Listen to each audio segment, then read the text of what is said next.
this is Rick Kasalj, injury specialist from exercisesforinjuries.com. Today what I want to do is answer a common question that I get, which is what to do if the side plank hurts. And we'll go through different things that you can do for wrist, shoulder, back, and ankle pain. Now, Andrea's going to kind of demonstrate the exercise. I'll kind of highlight the details and the different types of kind of tweaks and modifications that you can make. So this is starting off, this is kind of like the typical side plank. So you're looking at, arms straight, body's in a straight alignment from the front, body's in straight alignment from the side. Now, most common thing in this one is people will complain about wrist pain. And what you can do about wrist pain, there's two things that you can do. One is you can do the exercise from a fist, so instead of a flat hand, and go through it. Okay, good. And that wrist can be straight, or you can have the close down the fist and go from like that, because with the fist closed, okay, good. With the fist closed, what happens with some people is if their hands open and they straighten out, they're tight in the forearm or in the bicep, and that puts a lot of strain on the wrist. And if we can bring it into a fist, that will decrease the strain that's happening and less stress on the wrist. Other ways that you can do it is, and this is kind of my preferred way, is you can go from a straight arm to a forearm. And then going through that plank from that forearm position. Good. So those are kind of two little things that you can do if you have wrist pain. So changing the hand position and then moving from that straight arm to the forearm. Now, the second thing, looking at shoulder pain, what you can do when it relates to shoulder pain, and we'll demonstrate from the forearm because that's the way that I like going through it, is what you really want to make sure to do is really to activate the muscles around your shoulder blade. So a lot of people will just kind of prop themselves up, utilize their front of their body to do the exercise, and that puts a lot of strain on your shoulder.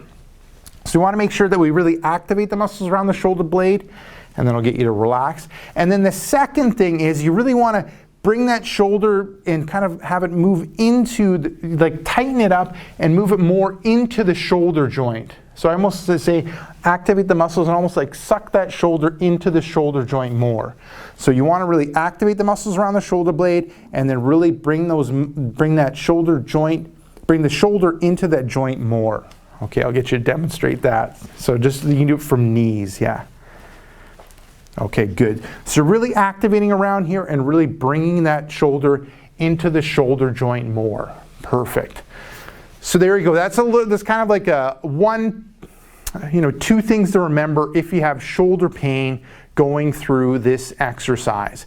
And then a second thing that you can do with this one is instead of going from the feet, you can go from the knees, because as you increase the lever, it makes the exercise more challenging. And you might not be at a point where you can do it from the feet because you're being limited by your shoulder.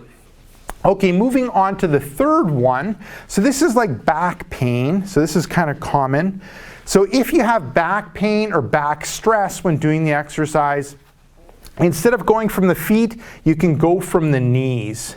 And that'll decrease the lever, it'll put less stress on your joints, and it'll be easier on the back.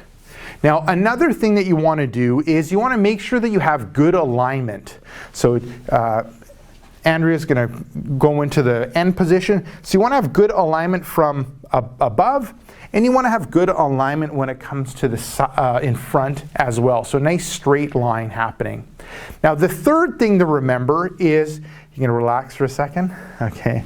The third thing to remember is a lot of people will just tighten up their abdominal area in order to go through the exercise. What you want to remember if you have any stress on your back or pain in your back is to really contract your glutes, contract your hamstrings, contract your quads, and then contract your core. So you're activating all the muscles around your abdominal area. So I'll get you to go through that. So you're really tightening through here. You're really tightening your quads and tightening your glutes and hamstrings. So all the muscles in that back area are activated and turned on.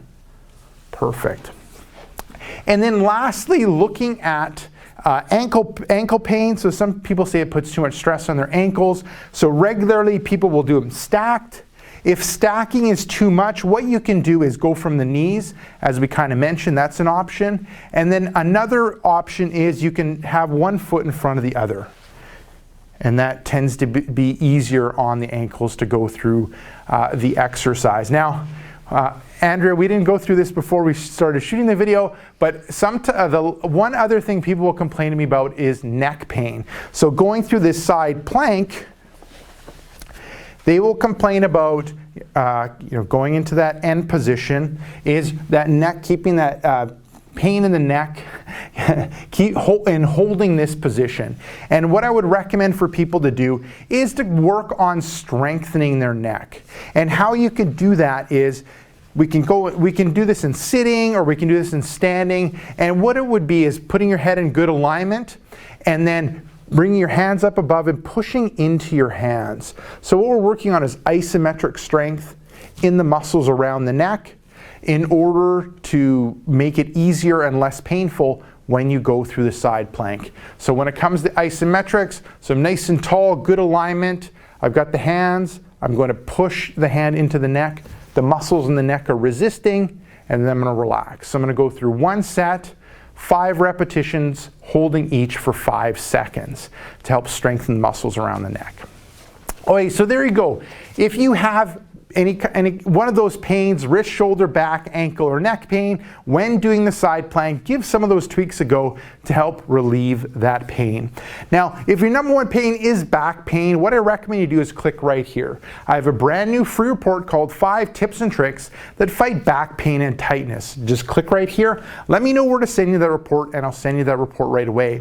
Now, if you're watching this on a mobile device, tablet, or smartphone, head down below in the description and click the first link, which will be exercisesforinjuries.com/backs. Let me know where to send that report, and I'll send you that report right away. Now, if you got benefit from this video, make sure to like this video. If you have a question or comment for me, leave it down below in the comments section. And lastly, hit subscribe to get future pain relieving videos.